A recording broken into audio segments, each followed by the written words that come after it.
Allah mempunyai rencana di dalam kehidupan saudara perempuan-perempuan. Karena apa? Karena Allah sudah mengatakan.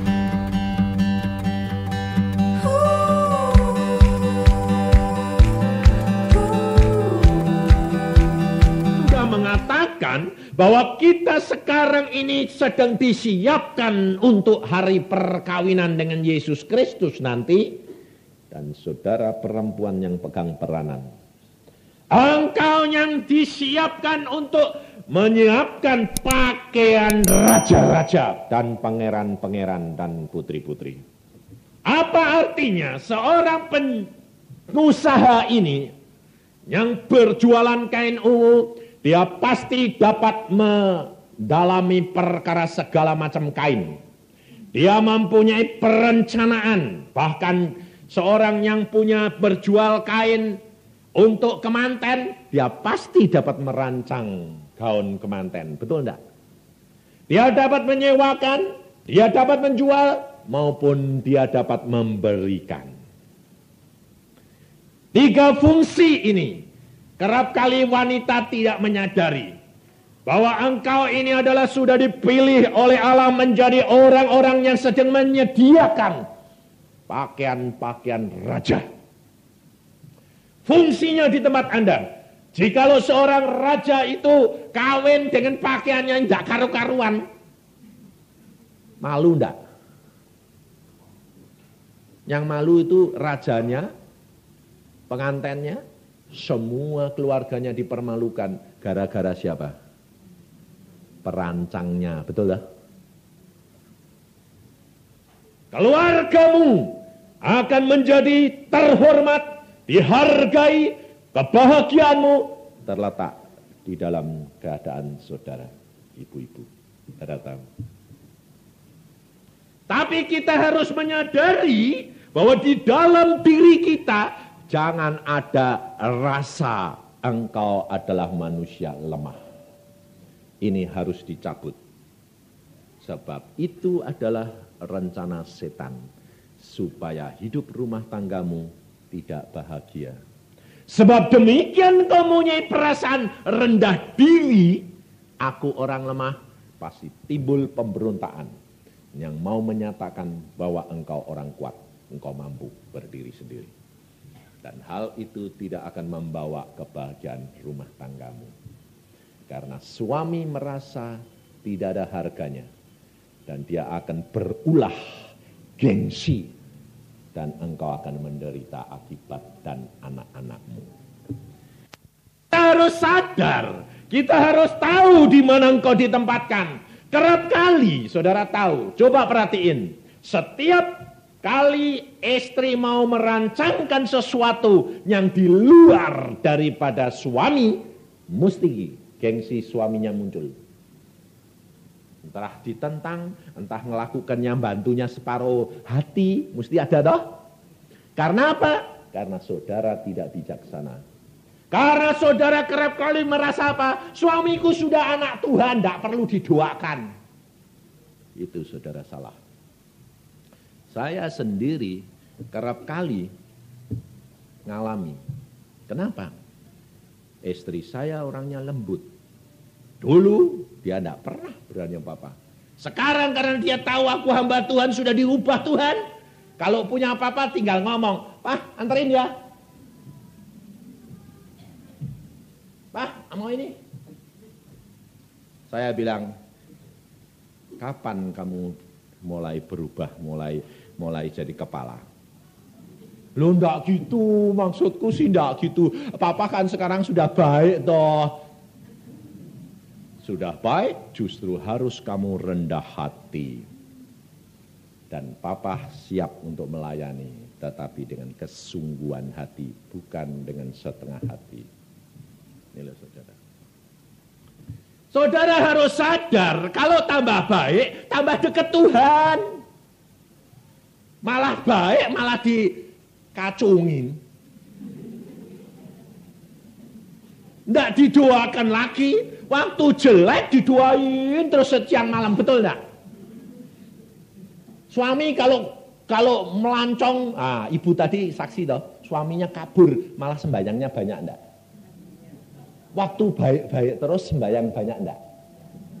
KTP. Makanya dibiarkan Tuhan supaya ada masalah, supaya sembayangnya banyak. Saudara tahu, ini kerugian orang Kristen. Anak-anak saya sampai karena sudah sehati sepikir, di belakang istri saya itu sudah main mata sama saya. Karena sudah tahu, mama mesti punya maksud ini. Sebab apa? Omongannya itu sudah lembut, bilang. Sekarang, wah, model segala ini kok macam-macam, kok bagus-bagus ya Pak. Lalu saya sudah terasa, wah ada apa-apa ini. Ini pulang dari Jakarta itu sudah ngomong-ngomong gitu. Saya sudah bilang gini, apa yang bagus itu apa? Anu kok Pak, itu tapi kok mahal ya. Aku mau warisan aja. Jadi dia merendah dulu supaya suaminya yang digerakin Tuhan yang nyodorin. Tapi kalau saudara ndak nyodorin dulu, suaminya suruh ngeluarin koceke, ndak bakal dikeluarin, maki-maki kamu. Sebab seorang suami selalu ingin dia yang menetapkan, betul ndak? Saudara itu penolong. Penolong itu adalah Anda memberikan pengarahan. Saran-saran, pengarahan. Yang menetapkan suami. Saudara ndak, sudah ditetapkan tok, suami bayar. Lah diketok kepalamu nanti. Malah ndak didapat, malah jengkel. Ini saudara salah. Alkitab mengajar. Lydia ini menyiapkan kain ungu. Dia menyarankan, dia merencanakan, dia merancang, tapi dia menyarankan pilihannya adalah yang make, yang beli. Betul tak? Saudara, perempuan ditetapkan oleh Allah sebagai penolong, engkau menyarankan, yang menetapkan suami. Tapi belajar rendah hati, lemah lembut, dan cerdik seperti Yesus. Yesus guru dan Tuhan, dia mau mencuci kaki murid-muridnya. Loh, apakah dia waktu mencuci kaki murid-muridnya malah dihina atau malah dihargai? Malah dihargai, saudara tahu. Kalau engkau rendah hati kepada suamimu, engkau tidak bakal malah diinjak-injak, tapi malah dihargai, saudara tahu. Tapi gengsimu mumpul. Karena apa? Aku mau menunjukkan tanpa engkau aku bisa. Loh, saudara coba perhatiin. Istri-istri ini saya sampai heran.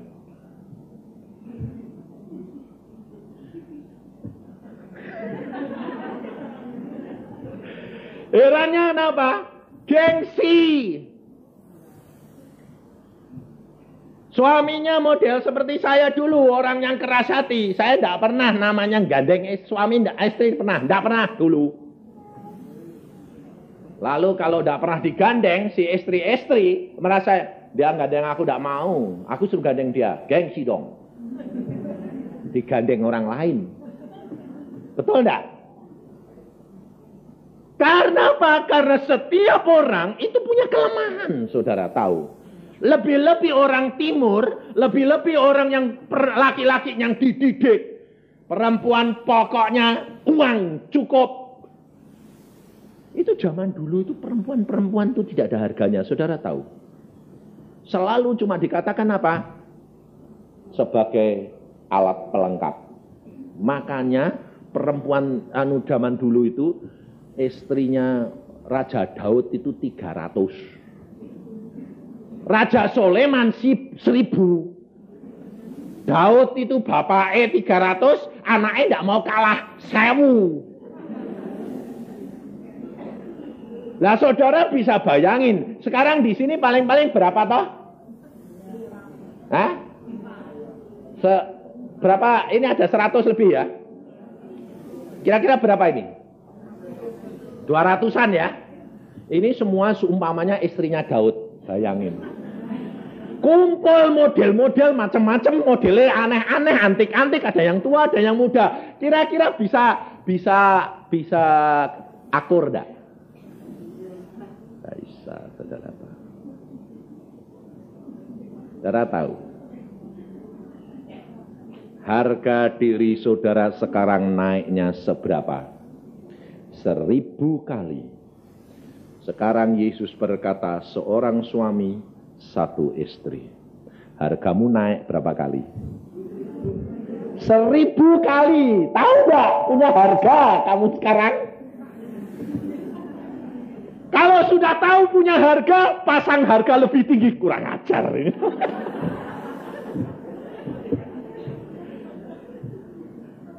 Sudah naik 1000 kali, saudara tahu.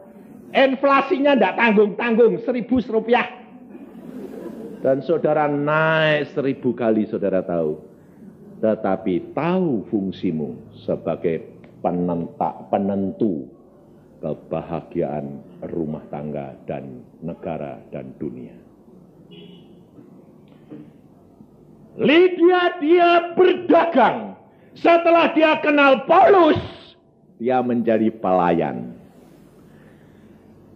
Dia berkata kepada Paulus, kalau engkau mengira bahwa aku orang yang percaya, mari engkau mampir tidur di rumahku, menjadi melayani, tidak menjual terus. Orang yang berjual beli, pikirannya apa? Untung.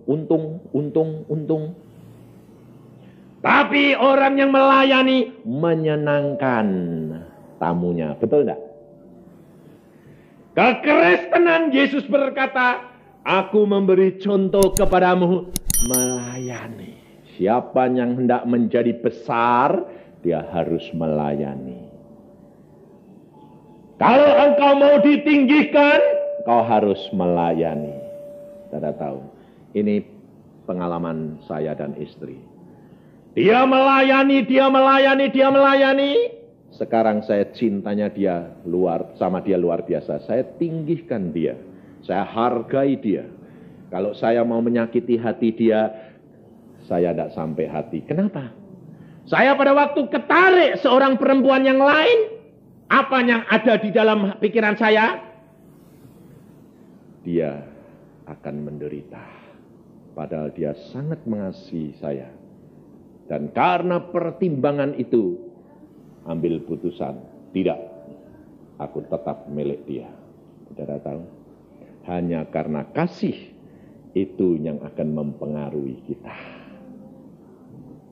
Tanpa kasih, kita tidak akan dapat memenangkan sesuatu, saudara tahu.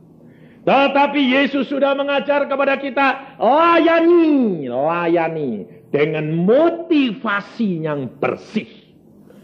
Mendahulukan Yesus, minta hikmat dan marifat dari dia untuk dapat mengerti hati suami, anak-anak, mertua. Engkau akan melihat kebesaran Allah dinyatakan di dalam engkau. Semua orang akan mengasihi. Karena apa?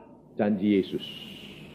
Kalau jalan seseorang memperkenankan hati Allah, musuh-musuhmu didamaikan kepadamu. Tidak ada musuh. Tapi ternyata di sini mantu-mantu banyak punya musuh. Sama siapa? Mertua. Biasa.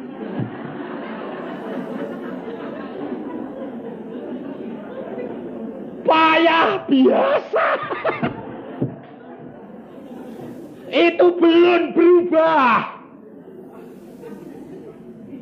Yang belum berubah mantunya atau mertuanya? Mertua. Padahal yang belum berubah itu yang kenal Yesus. Yang kenal Yesus harus berubah. Dan dia menjadi berkat untuk sesama manusia. Saudara tahu, Jadi kalau mertuanya yang sudah kenal Yesus, mertuanya yang harus berubah. Mantunya dibaiki. Tapi kalau mantunya yang kenal, ya mantunya yang harus berubah. Baiki. Saudara tahu, sifat perangai itu menular. Betul tak? Seorang anak kecil yang diasuh oleh susternya terus, sifat susternya yang masuk ke anak itu atau ibunya? Sifat susternya masuk. Karena apa? Karena diasuh dengan kasih. Kalau mertuamu kamu asuh dengan kasih, cerewete kayak apa, bakal ketularan kasih. Tapi karena gengsi tidak ngakui. Ya toh? Tapi sekali waktu dia dijamah Tuhan, pasti ngakui. Mantuku itu loh baik loh. Ya toh? Ini loh. Hidup kekristenan harus berubah.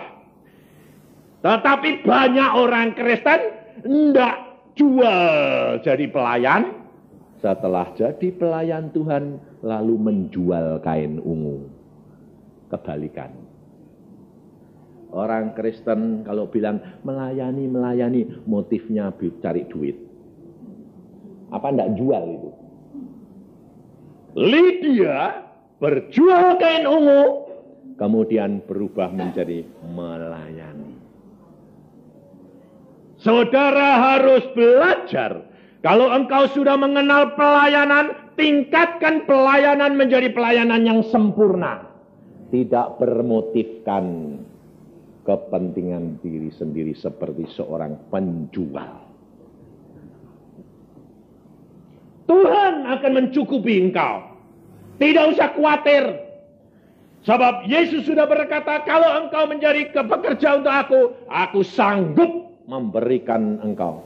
Pada waktu bangsa Israel keluar dari tanah Mesir, Allah berkata, aku akan menggerakkan hatinya orang Mesir untuk rela hati memberikan kepadamu apa saja yang kamu perlukan. Saudara tahu?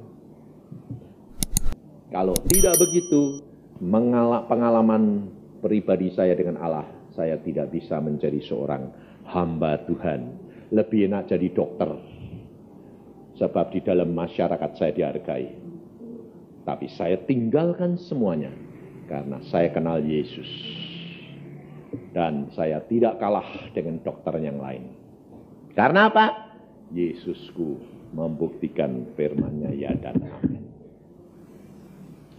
Maka dari itu saudara, kehidupan dimulai harus dari diri sendiri, kemudian keluarga.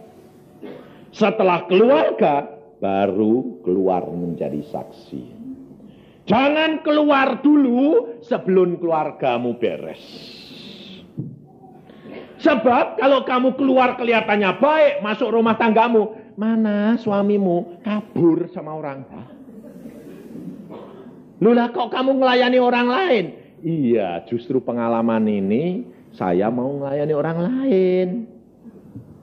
Saya bilang, itu baik. Baik. Tapi belum menjadi suatu kesaksian final.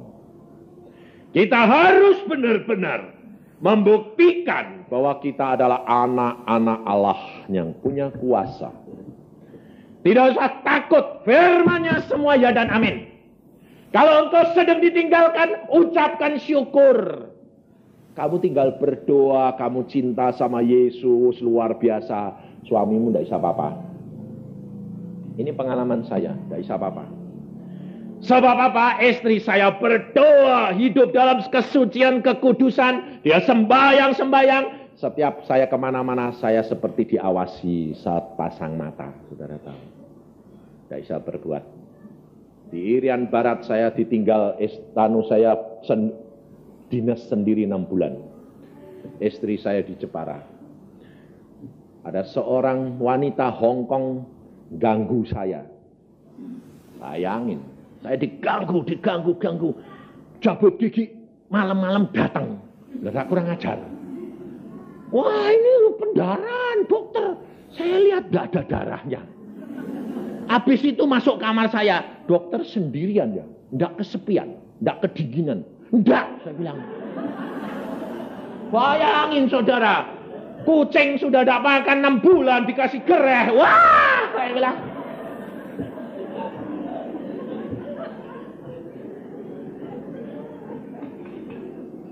Tapi nyatanya tidak bisa. Kenapa? Ada sepasang mata yang selalu mengawasi. Tidak bisa. Tidak bisa. Tidak bisa, saudara tahu. Ini, saudara. Maka dari itu kalau engkau itu melekat sama Yesus, firman-Nya selalu menguasai engkau, kau punya kuasa yang lain. Yang mengerjakan engkau. Yang mengerjakan suamimu. Tetapi kerap kali ini pikiranmu tidak berani menyerahkan, tidak rela. Tidak rela melayani. Kira-kira kalau seorang pelayan, kalau kerjaannya tambah sedikit, tambah senang atau tambah banyak? Hah?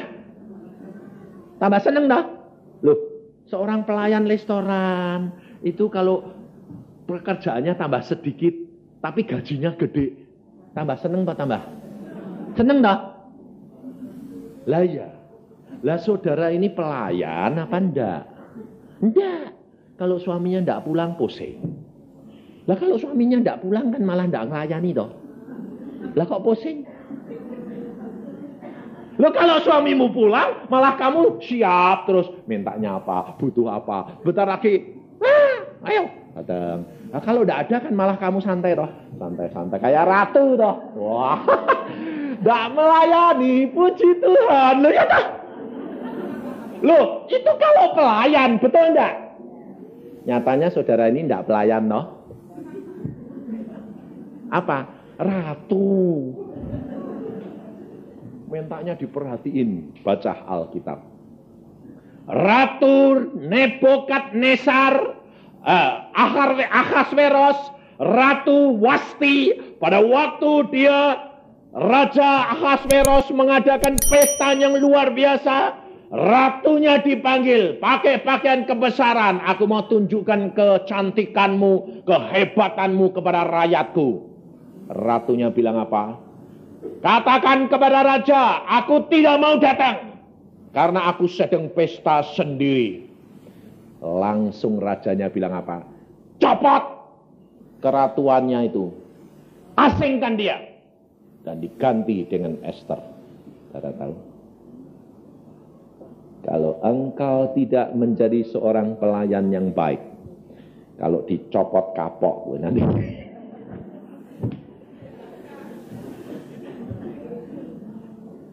Ngerti enggak?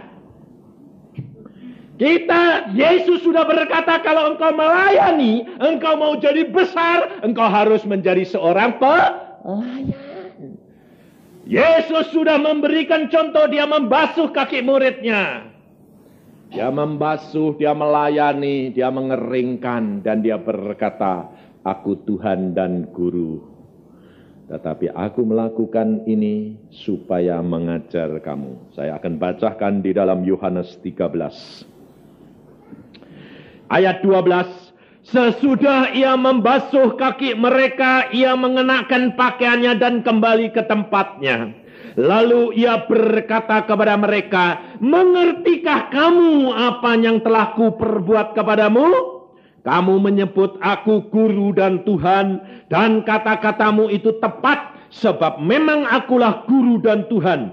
Jadi jikalau aku membasuh kakimu, aku adalah Tuhan dan gurumu, maka kamu pun wajib membasuh kakimu. Sebab aku telah memberikan suatu teladan kepada kamu, supaya kamu juga berbuat sama seperti yang telah kuperbuat kepadamu. Kalau engkau mau dihargai, kalau engkau mau dijunjung tinggi, firman Allah sudah berkata, layani. Jangan gengsi. Suamimu tidak mau, rayu terus, mesti kena. Nah, ini pengalaman saya. Saya ini jatuh cinta tambah dalam karena apa? Istri saya mau rendah hati.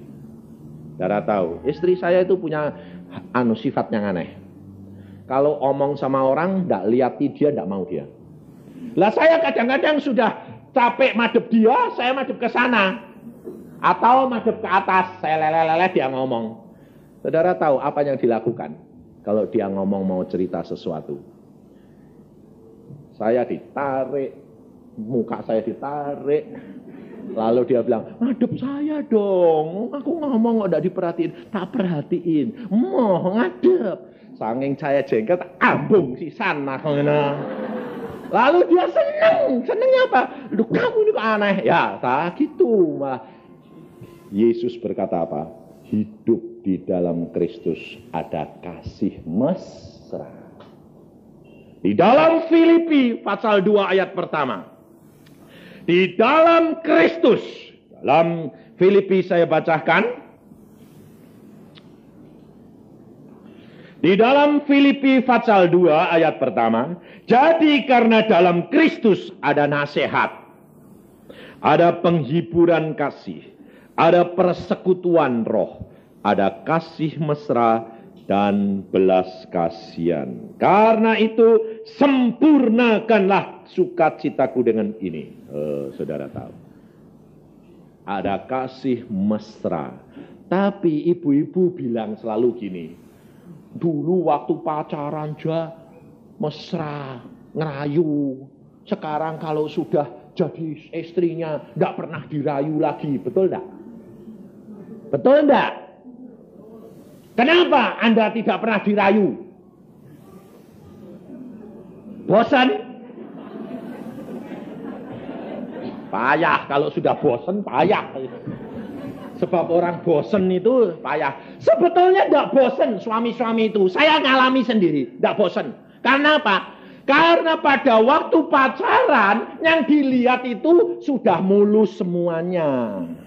Ayo, kalau mau pacaran itu madep di depan kaca berapa jam? Ditempel-tempel, diselep-selep, di sini-sini, di sini-sini, di ini menceng sedikit, dilap-lap.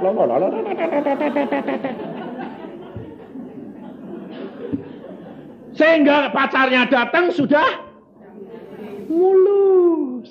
Nggak seneng pacare. Seneng, ngerayu. Iya, karena apa? Mulus terus kok. Sudah kawin jebret, wadul-wadul ini mongkok semua. Bangun tidur ini mongkok. Karena habis hairspray-nya belum dianu. Wah! Bangun tidur lihat. Loh kok gini?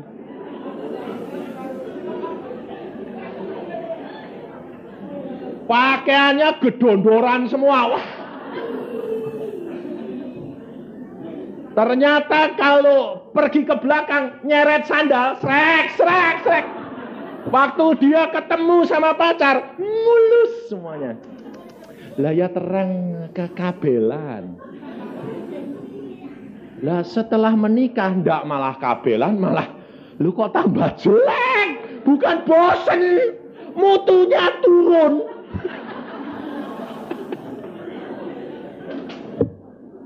Mutunya ini merosot. Jadi nggak bosen sebetulnya. Nggak, saya yakin nggak ada suami yang bosen. Mutu nih merosot. Tapi kenapa istri saya kok mutunya tambah tinggi? Itu masalahnya. Matanya diganti mata Yesus kasih. Yang jelek nggak kelihatan, yang bagus kelihatan. Sebab dulu waktu belum kawin saya nggak bisa lihat seluruh tubuhnya. Ditutup-tutupi. Sudah kawin kelihatan. Nah, mutunya naik. Tapi saudara mutunya turun. Lah ya suaminya enggak bosan, enggak.